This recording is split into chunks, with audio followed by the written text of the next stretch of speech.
Welcome home. I'm Dr.Thema, a minister, licensed psychologist, and sacred artist, and this is Homecoming, a podcast to facilitate your journey home to yourself. While I will provide weekly inspiration and mental health tips, this podcast is not a substitute for therapy. I'm so excited you're on the journey. If you want to request specific topics or share your progress, email me at homecomingpodcast@gmail.com. Also, after you listen, be sure to like, subscribe, and share. Let's begin. Welcome home, Cojourners. I'm glad you're here for another week, and I'm excited. We have received so many poems that I'm actually going to read two today. And if you're new and you write a poem about your homecoming journey, you can send it to me at homecomingpodcast@gmail.com. And the first one I'm going to read is from Kata, and Kata is with us all the way from Germany. So I am so glad that you are a co-journer and that you sent in your poem. And it reads, I need to own my affairs for the better, to improve my skills, getting rid of old habits. I want to fly, fly, fly.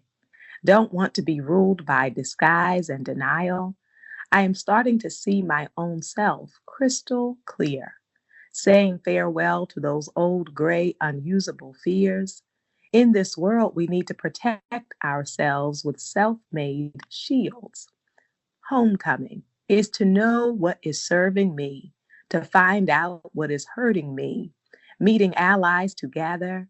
It is healing in the deepest sense, knowing when to draw the sword, telling my truth in any words, and when to proceed into withdrawal, taking stock of myself, combining my inner selves, learning how to deal with inner inconsistencies and loving them, taking the hands of my sister grief, spending time with her and getting released, knowing that she's my friend, my most honest teacher, sheltering myself from disbelieving in me.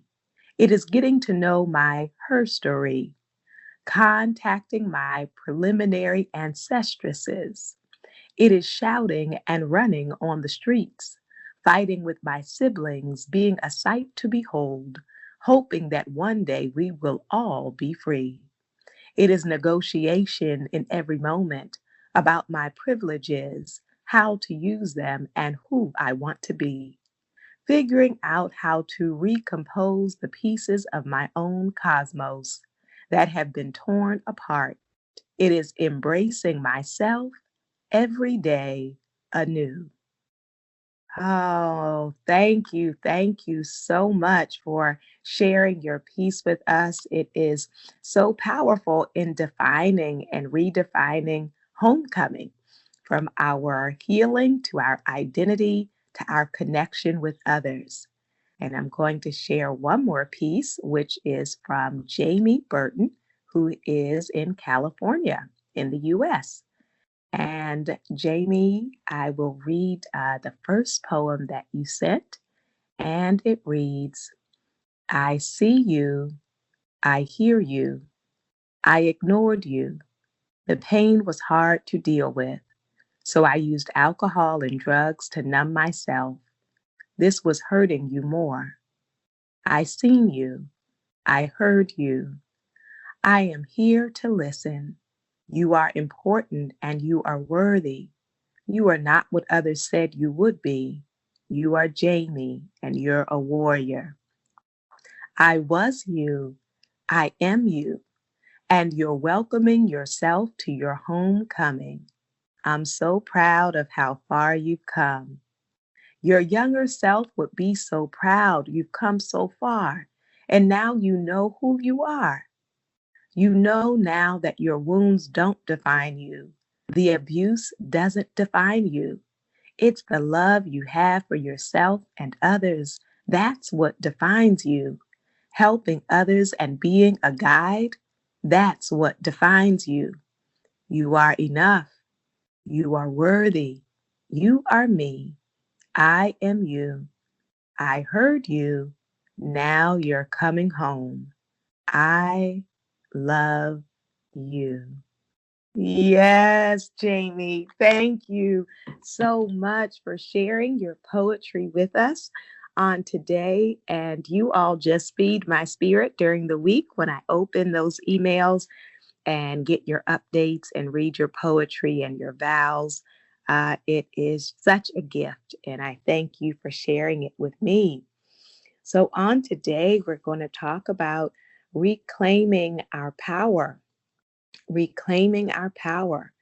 And I want to name that in order to reclaim our power, we have to first be honest about the things, circumstances, situations, and people that have caused us to disconnect from our power. And when we talk about power in this sense of a healthy homecoming, we're not talking about power to dominate others or power over people or power to control, but we are talking about within ourselves, our agency, our self efficacy.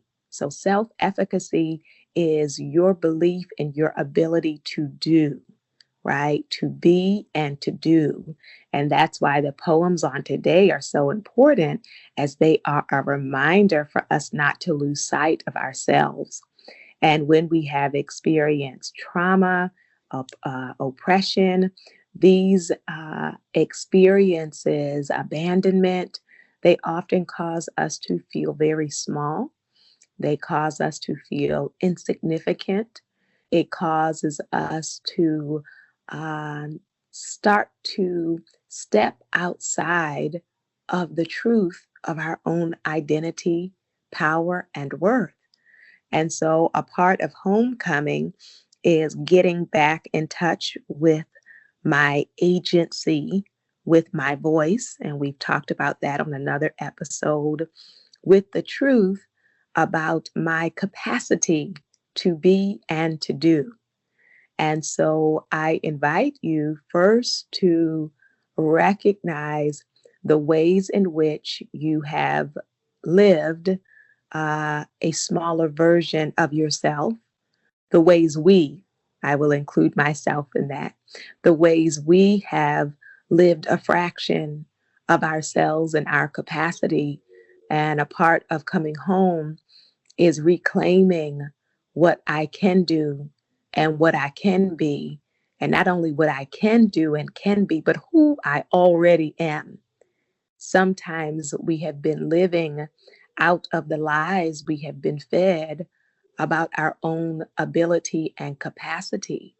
And so it is not just a matter of trying to get back our strength, but reclaiming that which is available to us.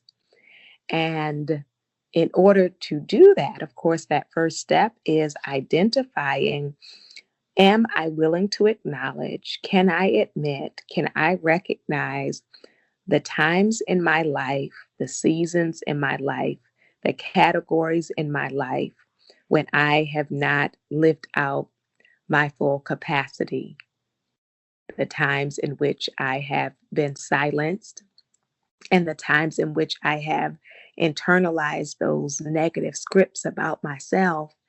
And so others have put a ceiling over me.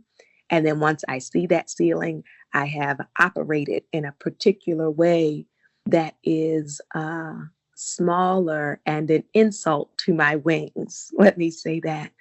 What are the times I have insulted the truth of my wings, of my capacity, in order to make other people comfortable or in order to stay comfortable myself? Yes.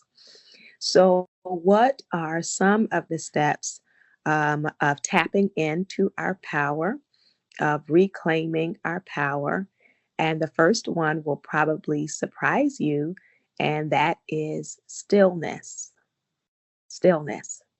Because usually when you hear people talking about power, It is like making power moves and going out and speaking up and doing things and taking things and, all of these um, exercises in control and acquisition, trying to acquire a lot of things. But one of the truths I have discovered is you can be busy and still powerless. You can be productive and still not tuned into your own inner power. You can have a impressive resume and you can talk with a lot of fancy words and still be very broken on the inside, very wounded on the inside. And so to tap into my power is also to claim my healing.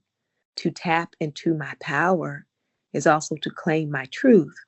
And I cannot claim healing and truth when I am running around desperately seeking validation in people and in things. And so a part of tapping into your power is learning to be still and quieting your mind, your heart, your body, and your spirit.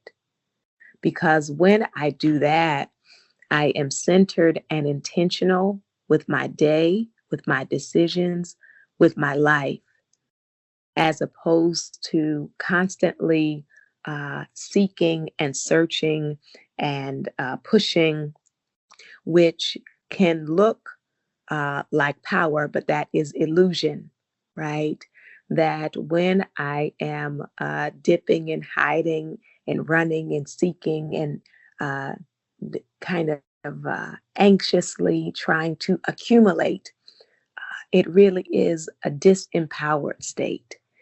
And so I invite you to consider making stillness and silence, when possible, a part of your daily life. To when you wake up in the morning, not make the first thing social media, to not make the first thing checking work email, to not make the first thing addressing other people's needs. But if you can rise early enough to have a moment to center in, a moment of calm, of silence, of stillness, you will get to a place of clarity, and then you can take that clarity throughout your day. And you will not be so easily moved by the foolishness, by the pettiness, by the drama. When I am uncentered, then people can easily pull my strings, right? They will be my puppet master, which is a very powerless place. But when I get very clear, then when the foolishness comes, the pettiness comes, the drama of the day comes, I can keep myself from getting caught up in it. I can not be easily moved. I will not become easily frantic or easily irritated because I can see things with some depth, with some perception, with some insight, with some wisdom. And so, not only in the morning, taking that time of stillness, but in the day to slow down your response time. Sometimes you think, oh, to be powerful, you have to move quickly, quickly, quickly. And often, if we are constantly moving quickly, we can find ourselves making poor decisions or letting other things decide for us what our priorities are. And so, if instead I slow down so I can really hear it, so I can really see it, so I can really think through it. Then I am standing in my power. I am living from my power, from my agency, from my healing, from my truth, instead of simply reacting to all the stimulation that is happening around me. Yes? Not only does empowerment and tapping into our power connect with stillness, but it also connects with setting boundaries.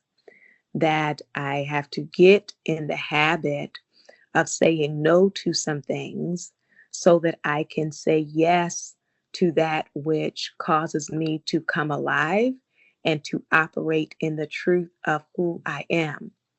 That when I am powerless, then I am in my people pleasing mode.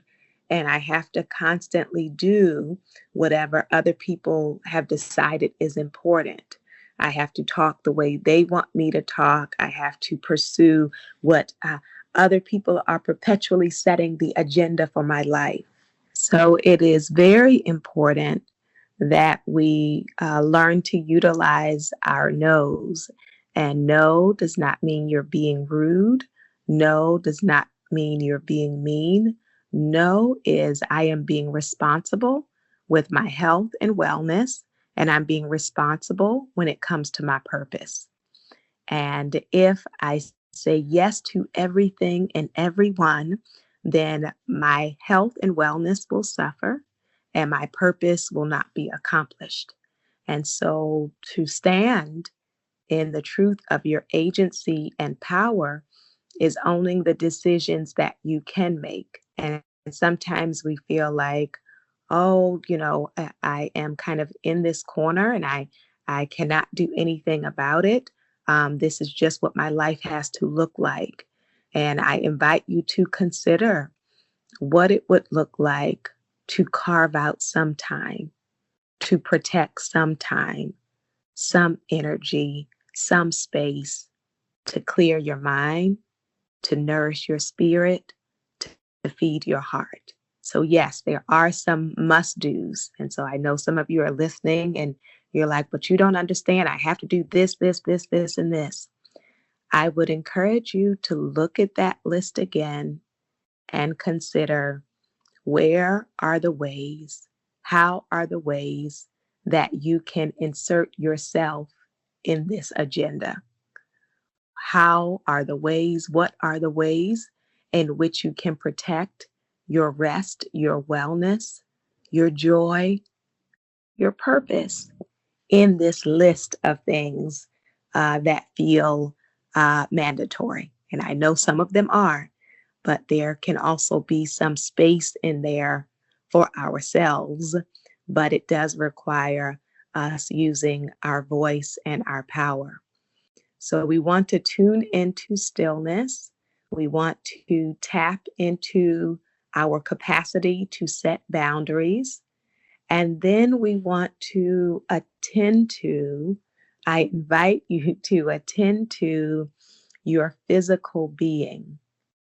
One of the traps of people who are chasing success and chasing significance is often the first thing that gets neglected is our own health. And so I am not living from a place of empowerment if I am abandoning and neglecting my own temple, right? So instead of thinking, oh, to tap into my power, I need to have 20 power meetings this week.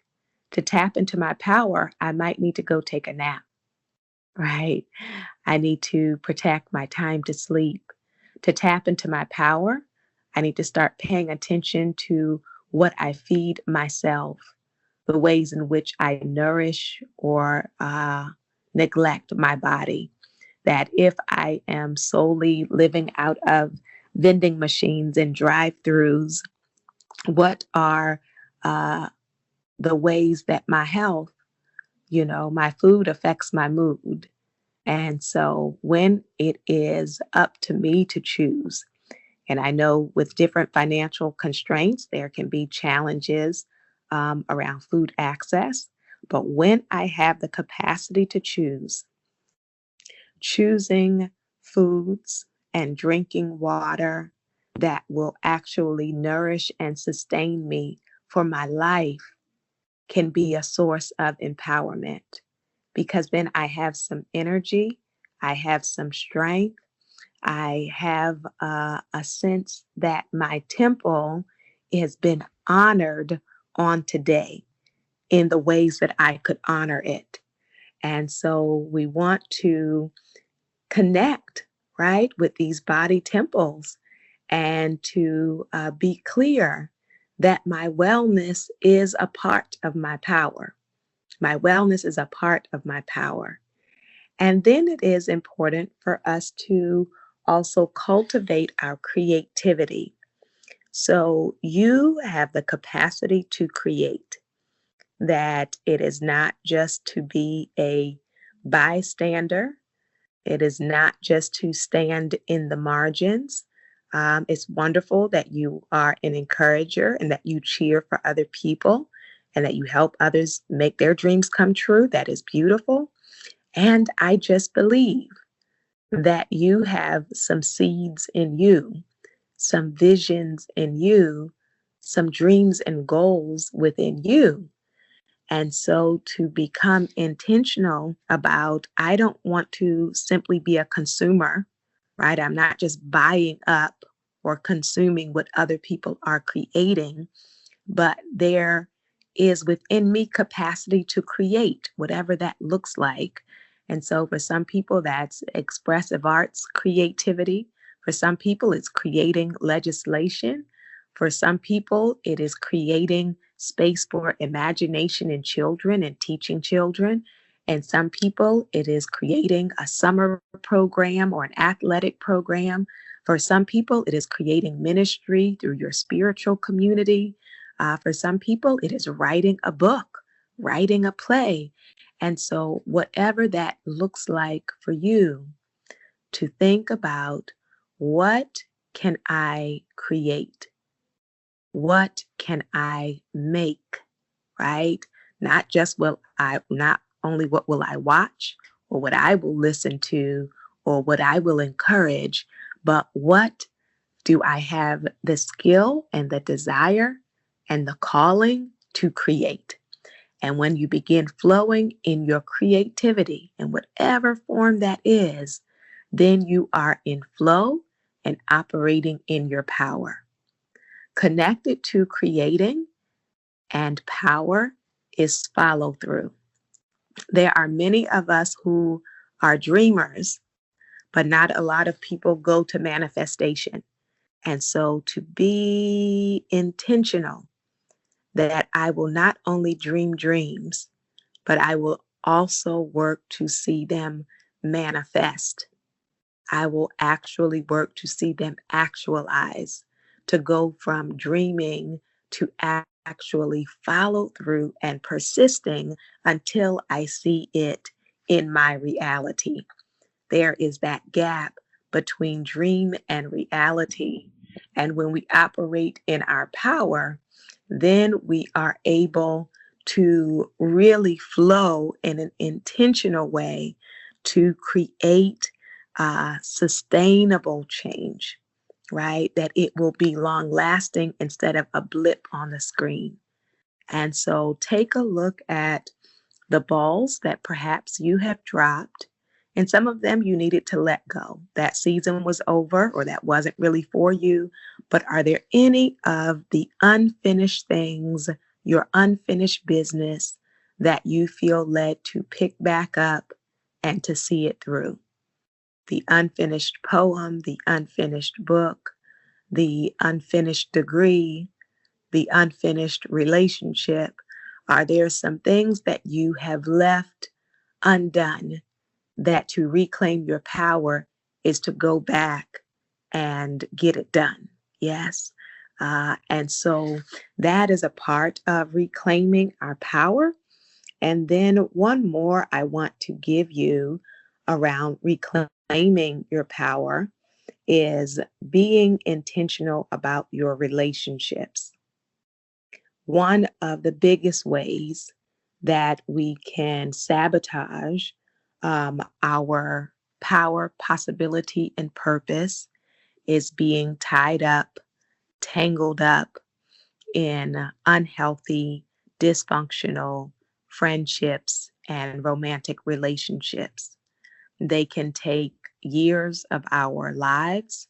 They can distract us from who we are.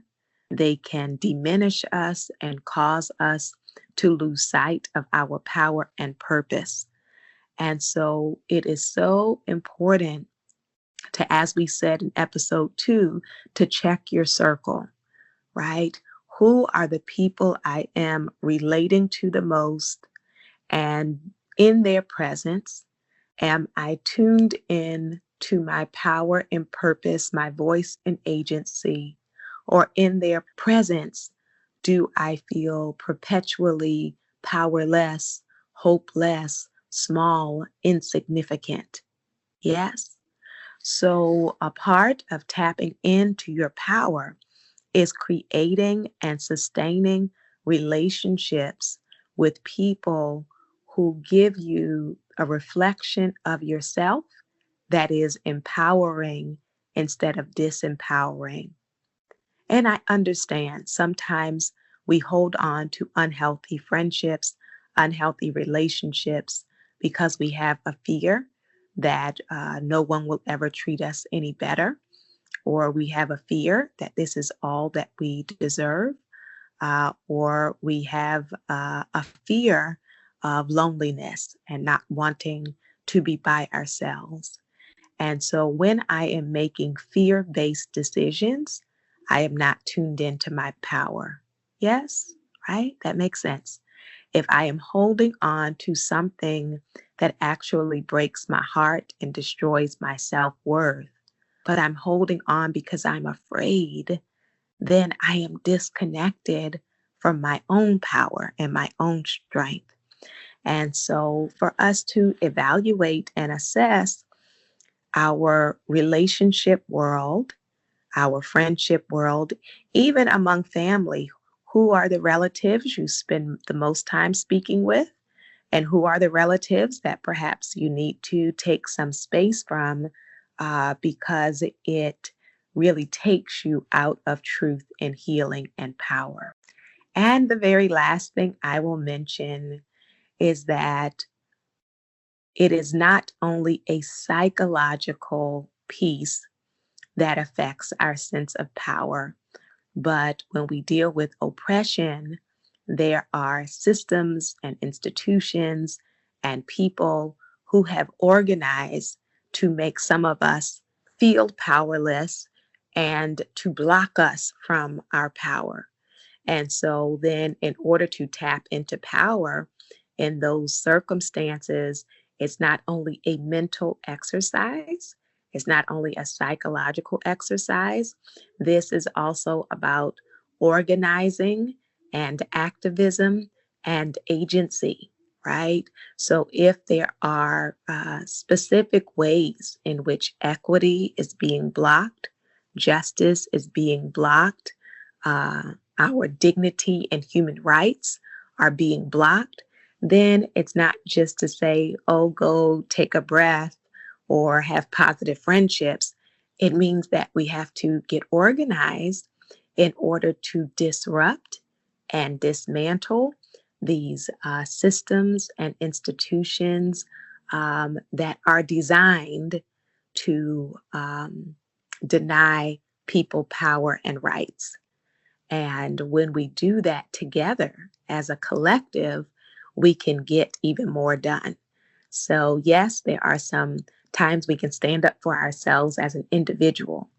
But if the issues taking power are larger, which they are, then tapping into your power may also mean becoming a part of community work, community organizations, or getting involved politically in doing the work that will protect human rights and civil rights, that will protect our health and well being, our safety for ourselves and our community.